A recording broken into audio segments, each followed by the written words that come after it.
Hello everybody, कैसे हैं आप सब। मैं हूँ Rashika Kapoor and I am your coding instructor. आज की क्लास में हम बहुत ही इंपॉर्टेंट टॉपिक पढ़ने वाले हैं जो कि है डाटा स्ट्रक्चर्स। डाटा स्ट्रक्चर एक बहुत ही इंपॉर्टेंट एस्पेक्ट है पाइथन लैंग्वेज में। आज की क्लास में हम चार चीजें पढ़ेंगे, चार मेन टॉपिक्स पढ़ेंगे। एक तो हम पढ़ेंगे स्ट्रिंग्स, दूसरा लिस्ट, तीसरा टपल्स और चौथा डिक्शनरी। स्टार्ट करते हैं स्ट्रिंग से। स्ट्रिंग को पाइथन में हम या तो सिंगल कोट्स में या डबल कोट्स में हम लिख सकते हैं। अगर आप प्रिंट लिखते हो हेलो और प्रिंट सिंगल कोट और प्रिंट डबल कोट में लिखते हो तो it's one and the same thing. तो आज अब हम बात करते हैं इंडेक्सिंग पे, क्योंकि हम स्ट्रिंग्स के थ्रू क्या क्या कर सकते हैं। हम बहुत कुछ चेंजेस कर सकते हैं अपने वर्ड्स में स्ट्रिंग के थ्रू। सबसे पहले हम करते हैं इंडेक्सिंग स्ट्रिंग्स में। इंडेक्सिंग से आपको पता लग रहा होगा कि नाम से ही आपको पता लग रहा होगा कि ये एक ऐसा तरीका है जिसमें हम इंडिविजुअल आइटम्स को एक एक पोजीशन दे देते हैं। अब ध्यान रखना, हर बार इंडेक्सिंग स्टार्ट होती है जीरो से। दो तरीके की इंडेक्सिंग होती है, एक होती है पॉजिटिव इंडेक्सिंग और एक होती है negative indexing. Positive indexing start होती है फर्स्ट लेटर से, यानी कि 0, 1, 2, 3 इस तरीके से। अब कभी भी आपको इंडेक्सिंग करनी होगी और आपको एक स्ट्रिंग दिया होगा तो आप उसको इस तरीके से लिखेंगे, ये हमारा स्ट्रिंग 1 है और ये हमारी इंडेक्सिंग है। अब जैसे अगर आपने लिखा एप्पल, आपने एक स्ट्रिंग दिया एप्पल, अगर अब आप इसकी पॉजिटिव इंडेक्सिंग करेंगे तो प्रिंट ए ब्रैकेट 0, तो मतलब ये डिस्प्ले करेगा कि कौन सा लेटर है 0 पे ए, तो हमारा 0 पे कौन सा है ए। फिर हम देखेंगे प्रिंट A1, अब ये डिस्प्ले करेगा कि ए एरे में, ये हमारा एक एरे बन जाता है। अब ये डिस्प्ले करेगा कि फर्स्ट पे हम क्या लिखेंगे, फर्स्ट ए पे फर्स्ट पोजीशन में कौन सा लेटर है, तो अब हम वो लिखेंगे, उससे हमारा P है 0, 1, 2, 3, 4, तो हमारा P आ जाएगा। अब आता है नेगेटिव इंडेक्सिंग। पाइथन प्रोग्रामिंग हमारी नेगेटिव इंडेक्सिंग भी सपोर्ट करता है एरेस की। नेगेटिव इंडेक्सिंग स्टार्ट करता है अपना वैल्यू -1 से और ये शुरू होता है लास्ट एलिमेंट से। तो आप ऐसे शुरू करिए, अगर हमारा फेस वर्ड है, स्ट्रिंग है, और अगर हमें इसे नेगेटिव इंडेक्सिंग के थ्रू दिखाना है तो अगर हमने FACE लिखा तो हम लास्ट एलिमेंट से शुरू करेंगे, -1, -2, -3, -4। ठीक है। अगर यहाँ पे हमें बोलता है कि A = एप्पल और प्रिंट करो A-1, ठीक है, अगर हमें वो कहता है कि A-1 प्रिंट करो तो A-1 पे कौन सी पोजीशन पे कौन सा लेटर है E, तो आ जाएगा, डिस्प्ले हो जाएगा E। अगर वो कहता है -2 प्रिंट करो तो हमारा डिस्प्ले हो जाएगा L। तो इंडेक्सिंग एक ऐसा तरीका होता है जिसमें हम डिफरेंट लेटर्स को, डिफरेंट स्ट्रिंग्स को पोजीशंस में इंप्लाई करते हैं। अब हम स्ट्रिंग्स को स्प्लिट भी कर सकते हैं। स्प्लिट करने के लिए हमारा मेथड यूज होता है split. Split method basically specify किया जाता है अगर हमें एक लिस्ट को स्प्लिट करना हो। ठीक है। अब सबसे बड़ी बात यह है कि सेपरेटर कौन सा यूज किया जाता है। अब अगर हमें स्प्लिट करना है तो हम एक सेपरेटर स्पेसिफाई कर सकते हैं। वो डिफॉल्ट सेपरेटर कोई भी वाइट स्पेस हो सकता है। अब देखो, माई string = I will go to the cinema।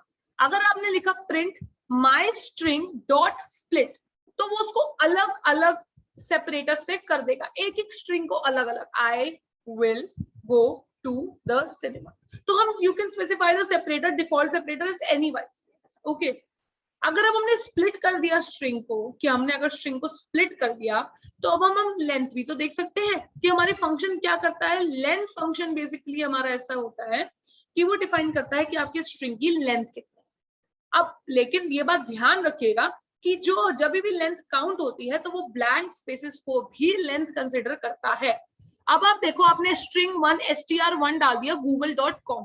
अगर आप प्रिंट करते हो string 1 str = आपने प्रिंट कर दिया, उसके बाद आप प्रिंट करते हो उसकी लेंथ LENT, तो वो कैसे करेगा, GOOGLE.com, तो कितना हो गया 10। अगर आप सेम प्लेजेंट डे को आप स्ट्रिंग लेते हो, उसको प्रिंट कराते हो, अगर आप उसकी लेंथ निकालते हो तो PLEASANT स्पेस DAY, तो क्या आया 12। सेम तरीके से अगर आप 60018 करोगे, क्योंकि इसमें कोई स्पेस नहीं है तो हमारी लेंथ आ जाएगी 6। अब आप देख रहे होंगे कि ये /n क्या है। /n बेसिकली यूज किया जाता है अगर हमें न्यू लाइन से टेक्स्ट को शुरू करना हो।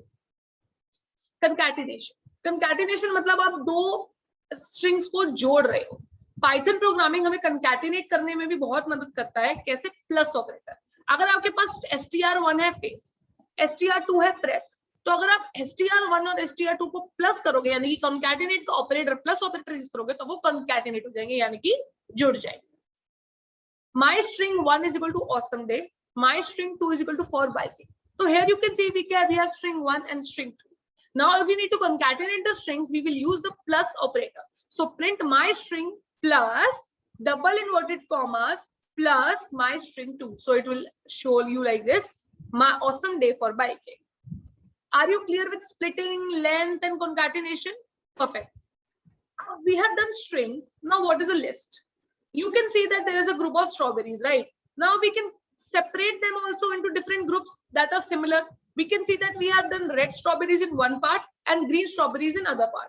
So list is basically when we need to store multiple items only in a single variable. If we want to store, अगर हमें बहुत सारे items store करने हैं एक variable के अंदर, तो हमारा list काम आता है. पाइथन प्रोग्रामिंग में लिस्ट कैसे क्रिएट किया जाता है, जितने भी एलिमेंट्स होंगे आपको उनको स्क्वायर ब्रैकेट्स में डालना है bye separating it with comma. अब इसमें कितने भी नंबर ऑफ आइटम्स हो सकते हैं, डिफरेंट टाइप्स के हो सकते हैं, डिफरेंट टाइप्स की कोई दिक्कत नहीं है. तो लिस्ट हमारा किससे कैसे क्रिएट होता है, हम सारे एलिमेंट्स एक लिस्ट के अंदर क्रिएट करते हैं, उसको स्क्वायर ब्रैकेट से सेपरेट करते हैं और लिस्ट, और हम उसे कॉमा से सेपरेट करते हैं. अगर हमें लिस्ट क्रिएट करना हो तो हम जितने भी एलिमेंट्स होंगे उन्हें स्क्वायर ब्रैकेट के अंदर डालेंगे और उन्हें कॉमा से सेपरेट करेंगे.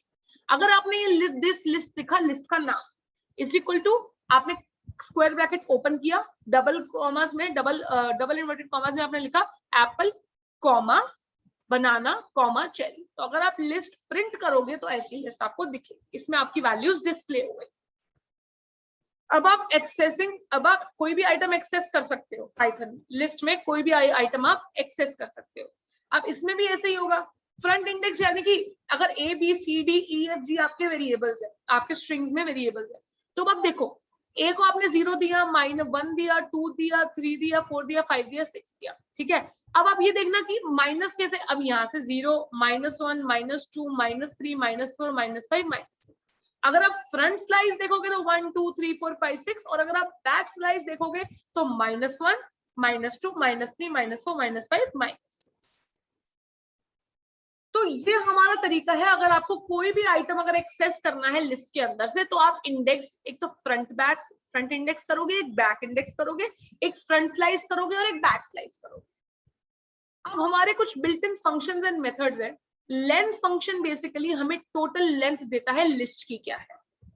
मैक्स फंक्शन बेसिकली हमारा होता है वो आइटम्स लिस्ट, ऐसी आइटम रिटर्न करता है लिस्ट में से जिसकी सबसे ज्यादा मैक्सिमम वैल्यू होती है. मिन फंक्शन क्या करता है, हमें उस आइटम की वैल्यू रिटर्न करता है जिसकी मिनिमम वैल्यू हो. और लिस्ट फंक्शन बेसिकली एक टपल को लिस्ट में कन्वर्ट करता है. और टाइप में हमारा क्या होता है, हम डेटा टाइप, आप टाइप से आपको पता लग जाएगा कि क्या डेटा टाइप है एक फंक्शन. कुछ लिस्ट के मेथड्स भी होते हैं. अपेंड मेथड क्या करता है, अपेंड करता है लिस्ट को ऑब्जेक्ट्स, जो भी लिस्ट के ऑब्जेक्ट्स है उन. क्लियर क्या करता है, जितने भी ऑब्जेक्ट्स होंगे लिस्ट से उन्हें क्लियर करेगा. इंसर्ट मेथड लिस्ट में एक ऑब्जेक्ट इंसर्ट करने के लिए. इंडेक्स मेथड आपको सबसे लोएस्ट इंडेक्स जिसका होगा लिस्ट में उसको रिटर्न करेगा. रिमूव क्या करता है, रिमूव करता है ऑब्जेक्ट्स को, जितने भी हमारे ऑब्जेक्ट्स होंगे उन्हें लिस्ट से रिमूव कर देता है, ठीक है. उसके बाद फिर हम देखते हैं काउंट. काउंट क्या करता है, काउंट बेसिकली करता है रिटर्न, जितने भी हमारे हाउ में, मतलब कि वो वैल्यू रिटर्न करेगा कि कितनी बार हमारा एक आइटम लिस्ट में आया गया है, डाला गया है. उसके बाद हमारा पॉप रिमूव करता है और रिटर्न करता है लास्ट ऑब्जेक्ट. जो भी हमारे लिस्ट में लास्ट ऑब्जेक्ट होगा उसे रिटर्न करके रिमूव कर देगा. अगर आपको सॉर्ट करना हो तो सॉर्ट क्या करता है, सारे ऑब्जेक्ट्स, जितने भी लिस्ट में ऑब्जेक्ट्स हैं उनको सॉर्ट करेगा. और रिवर्स क्या करता है, जितने भी ऑब्जेक्ट्स है लिस्ट में उन्हें रिवर्स करेगा. अब हम मिलते हैं अगली क्लास में. टपल्स और डिक्शनरीज हम करेंगे नेक्स्ट क्लास. Thank you.